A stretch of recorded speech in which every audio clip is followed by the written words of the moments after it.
Bismillah, walhamdulillah, wa sallallahu ala rasulillah. Welcome to Face to Floor. I'm Brother Ali, and inshallah, what we're going to do today is going to be part of perhaps a series talking about Louis Farrakhan, and we're giving a Sunni perspective on Farrakhan. So, in brief, what I want to focus on this series is going to be focusing on the creed, the belief of what Louis Farrakhan teaches and the so-called Nation of Islam. We will, inshallah, in a segment, we will talk about different social issues, but I want to focus primarily on the belief, because many people think that what Farrakhan teaches is Islam, and the fact of the matter is that what Louis Farrakhan teaches, what the so-called Nation of Islam teaches, is not Islam. So, inshallah, we will talk about some of the different social projects and programs that we'll call them the Nation, that the Nation has done over the decades. But our focus as Sunni Muslims, and to clarify for people what Islam is, then inshallah we're going to talk about the creed and explain why what Farrakhan teaches is not Islam. So with that said, let's start with mentioning a very short chapter from the Quran called Surah Al-Ikhlas, which is about a very short surah, chapter, only 4 verses long, which talks about the Muslim belief in the Creator. Allah, the Creator, revealed Qul huwallahu ahad, which is a command from the Creator for the Prophet Muhammad to say, to tell the people that Allah is ahad. And ahad here means that God, Allah, is one. And we speak of God, Allah Ta'ala, the Creator, being one. We mean it in the sense that there is no Creator except Allah. No one brings into being, in reality, in truth, except Allah Subhanahu wa Ta'ala. Also, when we say that Allah is one of His names is Al-Ahad, is that Allah is unique, with no similarity at all to any of the creations. And also when we say Allah is Al-Ahad, that Allah is one, we mean it in the sense that Allah is not composed, is not subject to division, or potentially is subject to division. Allah is not made up of pieces or parts or organs or limbs. The Creator is not a body, not a material being, and Allah Ta'ala is not a spiritual being. God is not matter, and God is not spirit. The Creator is not like the creations. Allahu Samad means that Allah does not need any of the creations at all, and all of the creations are dependent upon Allah. And this doesn't only mean Allah does not need to be fed, Allah does not need to be housed, but Allah Ta'ala does not need any of the creations, including space. So Allah Ta'ala is not something that occupies space. Allah does not have a size or dimensions. And Allah Ta'ala is not subject to time. Allah is not in need of any of the creations.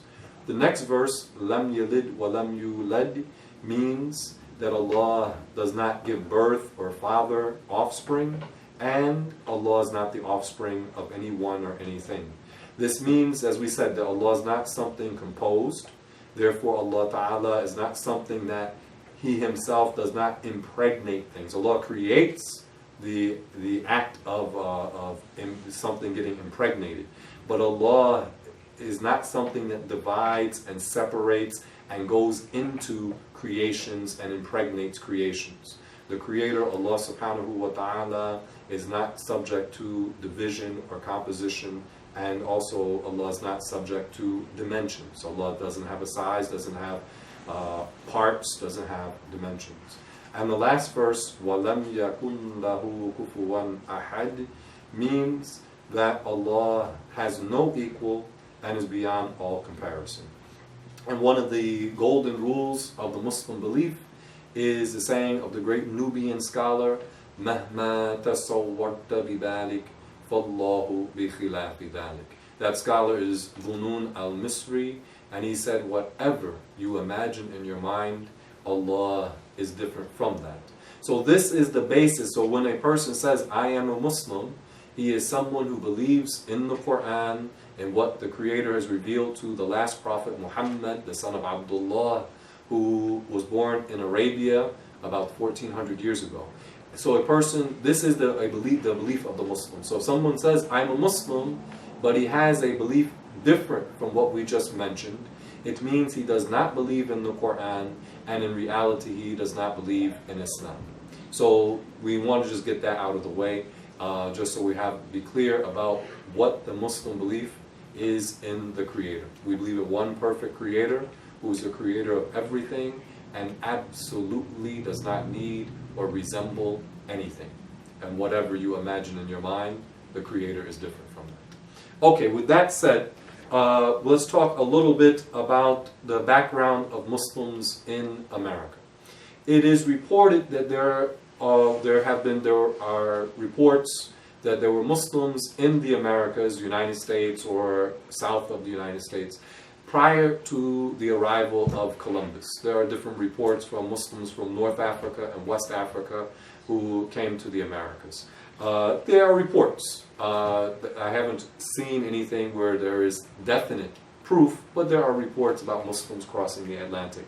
And there are different indications that this occurred. But again, I have not seen absolute proof, but reports.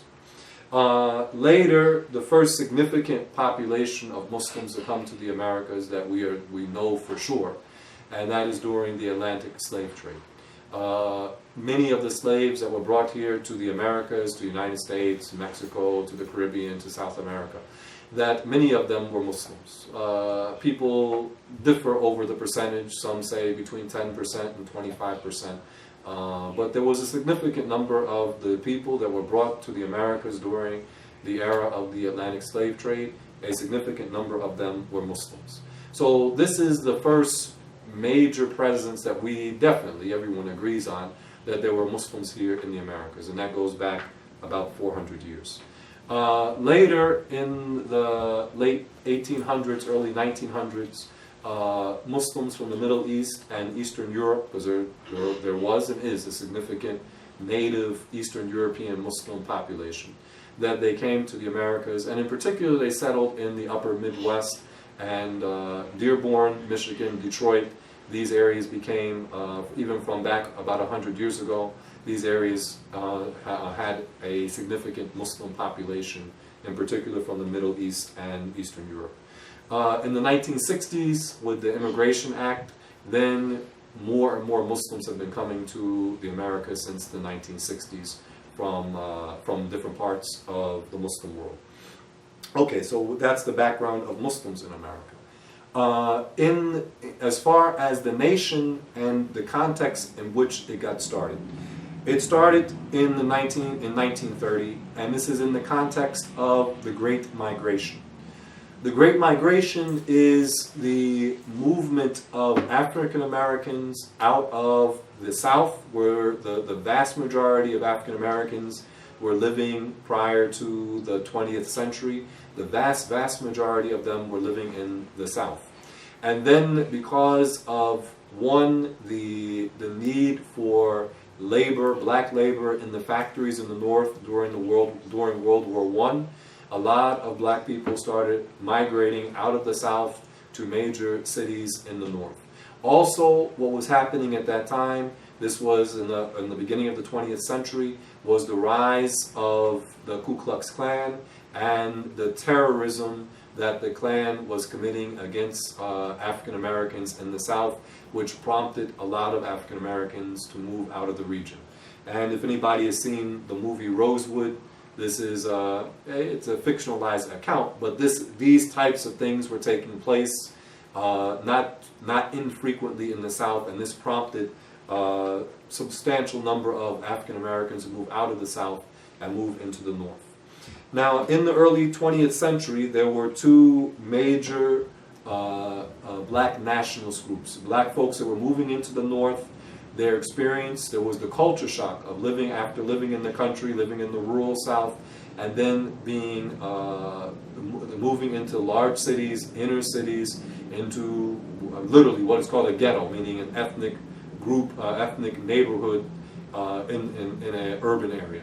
That a lot of black folks were in these big cities. They were in impoverished areas, and they were not living in the country anymore, and there was a massive culture shock.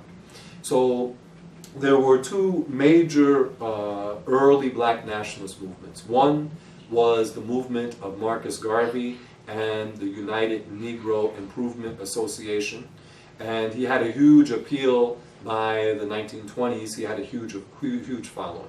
And the other group, and this was the first, if you wish, proto-Islamic group, and this was the Moorish Science Temple, and the founder of that was a character named Timothy Drew Ali. Later his followers called him Noble Drew Ali. And this person is really the first one who, on any large level, is calling, as an African American, is calling people to what he calls Islam. And it needs to be clear that what Timothy Drew was on was not Islam. He called himself, he claimed himself to be a prophet.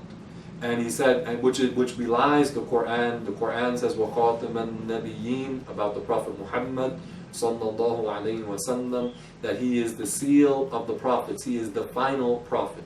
So Timothy Drew, he claimed himself to be a prophet after Prophet Muhammad, which is very clear by the standards of Islam that this is blasphemy. He also had a book that became known as, I believe, the Circle 7 Quran, which was basically a book that was written called the Aquarian Gospel. It was written in the 1800s, and Timothy Drew took a lot of ideas from that, and he modified certain things, and he called this his Quran. Timothy Drew, he died, his group started in 1913, I believe in Newark, New Jersey, and then he died in police custody in 1929. Now, pay attention, 1929, Timothy Drew dies. And we said that the nation, we'll call it the nation, so-called Nation of Islam, that the nation begins in 1930. Now, there are people who have told me that they have seen pictures, photographs, with Elijah Muhammad, and also Fard Muhammad, that with photographs of them in the Moorish Science Temple, Timothy Drew's organization. I've heard this, I haven't confirmed it. Inshallah, something maybe now with internet, it's kind of easy to look these things up. But it seems to be the case that Elijah Muhammad, or we call him Elijah Poole, was his birth name, and Fard Muhammad, that they both were in, at least for some time, in the Moorish Science Temple. So 1930, what happens is Fard Muhammad appears in Detroit, and he starts calling people to what he calls Islam. And his ideology is not related to Islam. The beliefs, as we'll go into, they are not the teachings of what Muslims believe. So Fard Muhammad begins in 1930, and his most devout follower, if you wish, is Elijah Muhammad, Elijah Poole, or Elijah Muhammad. And in 1934, Fard Muhammad disappears. Allahu A'lam what happened to him. He was, as they say, a mysterious character anyway. 1934, he disappears. And Elijah Muhammad continues to spread the teachings of Fard Muhammad, what is attributed to Fard Muhammad. So the group grows slowly, but then in 1947, Malcolm X, he was in prison. At the time, he converted to the Nation. And then Malcolm, he gets out of prison in the 1950s, and he's has a lot of enthusiasm, and he recruits a lot of members to the so-called Nation of Islam. To the point, by the early 60s, it's reported that the Nation has over 100,000 members. And I had family members, actually, that were involved in the organization. So this was some of the background with the Nation and its growth. And then Malcolm, in 1963, he is suspended from speaking from the Nation, so-called Nation of Islam, and he leaves it. He leaves the organization, and then he is, as we all know, he's assassinated, and he's assassinated in February of 1965. For the next decade, Elijah Muhammad continues to propagate the teachings of Elijah, of Farrakhan Muhammad and what he calls the Nation of Islam. And then Elijah Poole himself dies in 1975. And after the passing of Elijah Poole, the son of Elijah Muhammad, W.D. Muhammad, Wallace Dean Muhammad, he takes over the teachings of the nation, but he changes a lot. He changes a lot of the teachings. It's not Sunni Islam, but he changes a lot of the teaching. He rejects a lot of the teachings of his father. He rejects a lot of the outright and outrageously racist claims of his father.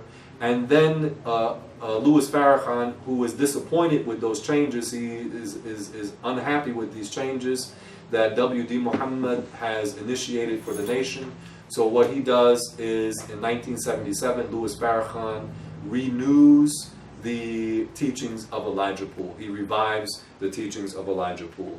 And this is where we want to start. Now, with that said, let's examine some of the beliefs and teachings of Elijah Muhammad and how, and Louis Farrakhan, and how they do not comply with the teachings of Islam.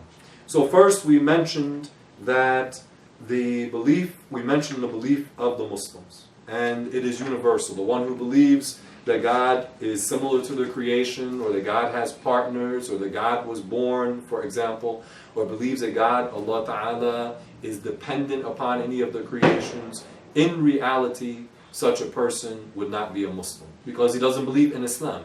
By definition, the one who is a Muslim is the one who believes in the Creator properly and believes in the prophets properly. The person who does not believe such a person is not a Muslim. So among the teachings, now also let's mention with Islam, as Malcolm, when he left the nation, and it's important to mention, after he left the nation, he rejected the outrageously racist teachings of Elijah Muhammad. And while he was on Hajj, he mentioned something. I'll read from the letter while he was on Hajj, part of it, inshallah. He says, during the past 11 days here in the Muslim world, I have eaten from and drank from the same plate, eaten from the same plate, drunk from the same glass, and slept in the same bed or on the same rug, while praying to the same God with fellow Muslims whose eyes were the bluest of blue, whose hair was the blondest of blonde, and whose skin was the whitest of white.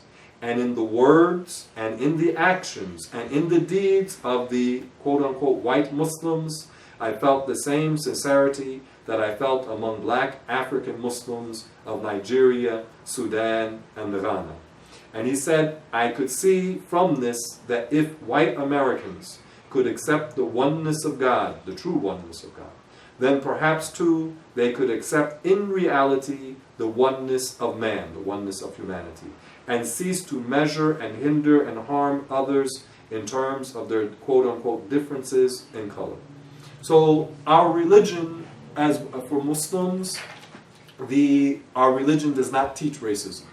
The Prophet ﷺ said that there is no superiority of an Arab over a non-Arab, or a black over a white, or a white over a black, or a non-Arab over an Arab, except by piety, except by righteousness. And it's mentioned in the Quran, the meaning that Allah Ta'ala created the people into different tribes and different nations and different colors, so that you may get to know one another.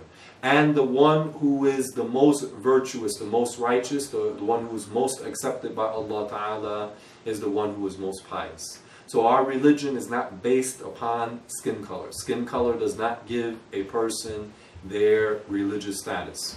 What gives a person a higher status than another person is having the proper belief in the Creator and being obedient to the Creator.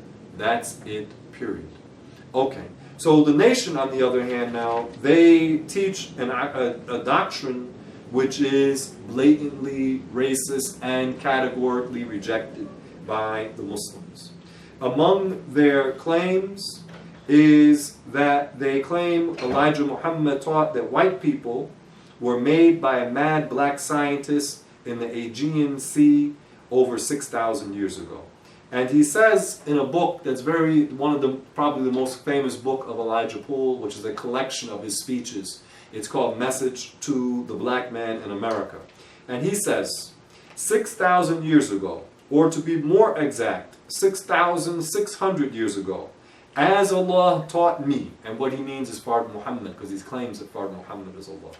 He says, as Allah taught me, he says, our nation gave birth to another God, with a capital G, whose name was Yaqub. So right here, from a Sunni perspective, from a Muslim perspective, there is blatant blasphemy. For one, there is no God except Allah. A person, when they say the Shahada to become a Muslim, they say, I bear witness that nothing deserves to be worshipped except Allah. Or they can say, I bear witness that there is no God except Allah. When we say, La ilaha illallah, we are saying that there is no God except Allah. This person, Elijah Poole, he says that our nation gave birth to another God, and he even capitalized the word God. So this right here is blatant blasphemy. And we do not say that that people who were fair-skinned were created by a mad black scientist. Elijah Poole goes on and says some more in the same book. He says on page 112 of that book, he says he, meaning Yaqub, learned from studying the germ of the black man under the microscope. I don't know what's the proof that people had microscopes 6,600 years ago. I don't know where he got that from. That there were two people in him, and that one was black and the other one was brown.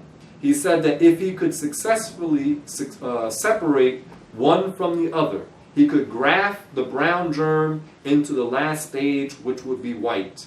With his wisdom, he said, he could make the white, which he discovered was the weaker of the black germ, which would be unalike, he says, and rule the black nation for a time unto a greater one than Yaqub was born. This is from his book, page 112. This is not Islam. What this person is talking about is not Islam. Furthermore, we know even from the teachings of Islam that the Prophet Muhammad sallallahu alaihi wasallam was not a dark-skinned person. This is from the teachings of, so according to Elijah Poole, he is attributing something hideous even to the Prophet Muhammad sallallahu alaihi wasallam. Where is the proof for this? That this person called Yaqub. I heard one person told me that he's claiming that this mad scientist called Yaqub is the Prophet Yaqub, which itself is further blasphemy. The prophets are not, because he describes him as someone deformed. Prophets are not physically deformed. This is another issue. Prophets are not wicked. So if Elijah Poole was talking about the Prophet Yaqub, he's adding more blasphemy on top of his blasphemy. And again, what is the proof for any of this? It comes from the teachings of allegedly Fard Muhammad. Where is the proof for this? Look at more of what he says.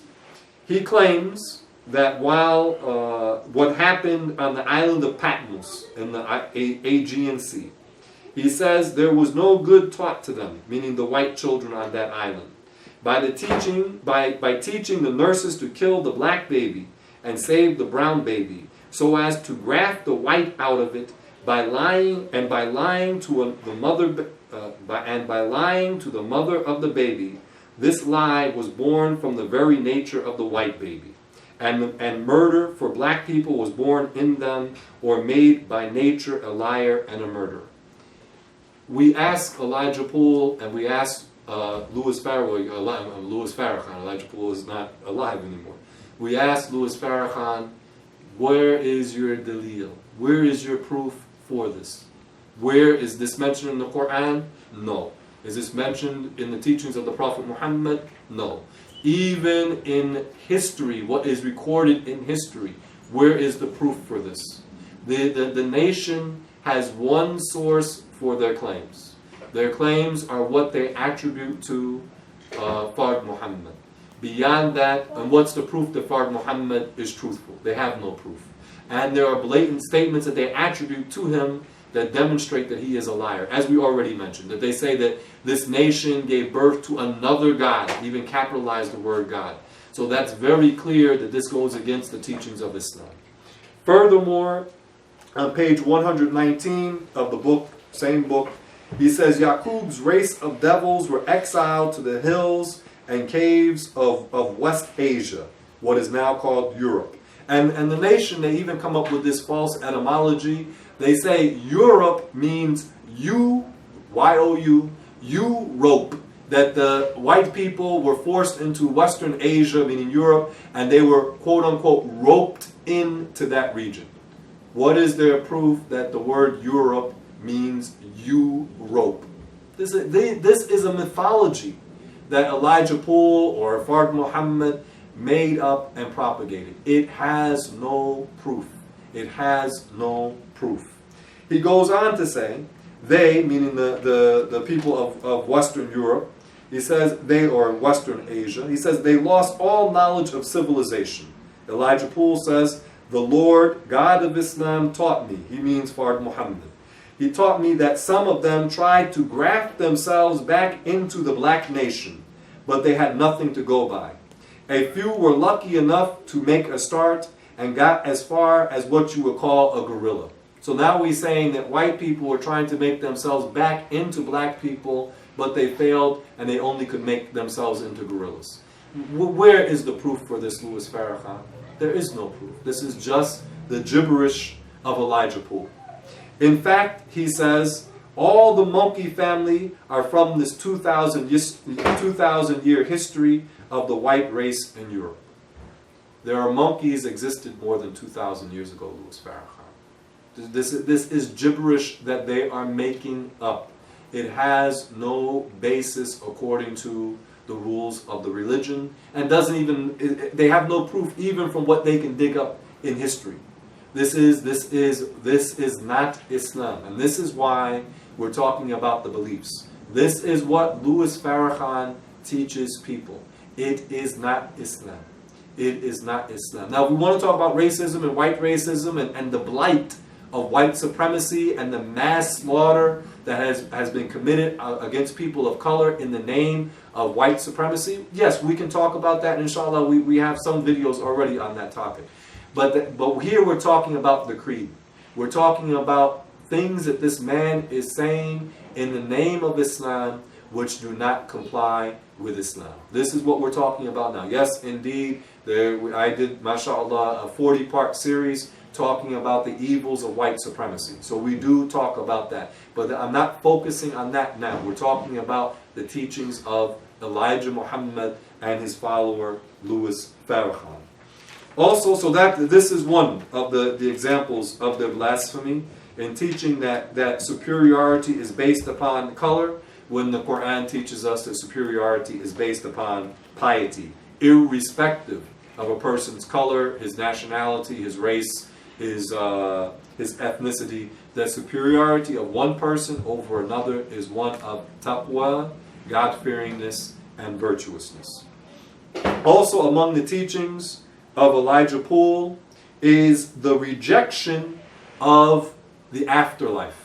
And this is another case of blatant blasphemy. The Prophet ﷺ, he told us in the hadith of Jibreel, in which he was asked, what is Iman? What is true faith? It is the belief in Allah, the angels, the messengers, the books, the day of judgment, and destiny, of both the good and the evil. Elijah Poole, in the back of their newspapers that they call the Final Call, they say they have the Muslim program. And in the Muslim program, they say, we believe in the resurrection of the dead, not in the physical resurrection, but in the mental resurrection. So when Muslims, as mentioned in the Quran, in Surah Hajj, it mentions that without a doubt, the day of judgment is coming, and Allah will resurrect the people from their graves, that will be brought forth from our graves. The Elijah Poole says, no, there is no hereafter, and that all there is this dunya, is this world. And that the resurrection is a mental resurrection only, but it is not that God, Allah Ta'ala, will recreate the dead people who have died, or resurrect the dead. And also it's mentioned in Surah Al-Baqarah and many places in the Quran that it commands us to be God-fearing, and we will be assembled when Allah Ta'ala recreates us. So it's very clear that the Quran is explicit in recognizing that the human beings will be resurrected. There is an afterlife. The Prophet ﷺ told us about the life of the grave. He told us about the Day of Judgment, and also about paradise and hellfire. Elijah Poole, what he taught and what Louis Farrakhan teaches, he teaches that there is no such thing as paradise and hellfire as Muslims understand it. He says paradise is being free from the rule of the white man, and hell is being under the domination of the white man. Period. That's it. And that there is no afterlife. And for us as Muslims, we know, bila shak, with no doubt, that this is blasphemy, what Louis Farrakhan is teaching, because it blatantly contradicts the teachings of the Quran. Now let's go and talk about some more, and go into some detail about what Elijah Poole teaches about the Creator, Allah subhanahu wa ta'ala. We mentioned Surah Al-Ikhlas in the beginning of this lesson. We said Allah is one with no partner. Allah is one with no similar. Allah is one with no parts or dimensions. That Allah doesn't need anything and everything is in need of Allah. Allah does not give birth. Allah was not born. And Allah Ta'ala has no equal and is beyond all comparison. This is the Muslim belief about God. Elijah Poole, he has what they call their English lessons, their student enrollment. It's like a catechism. They have a question and then there's an answer. And one of the questions, the first question, number one, is who was the original man? And the answer, they say, the original man is the Asiatic black man, the maker, the owner, the cream of the earth, the cream of the planet Earth. He says, and God of the universe. This is blatant blasphemy. In one of the books of Elijah Poole, I saw where he says that there are many Allahs. He says that there are many Allahs. No Muslim believes that there is a partner for Allah subhanahu wa ta'ala. He has no proof. The Quran says, قُلْ هُوَ اللَّهُ أَحَدٌ, that God is one.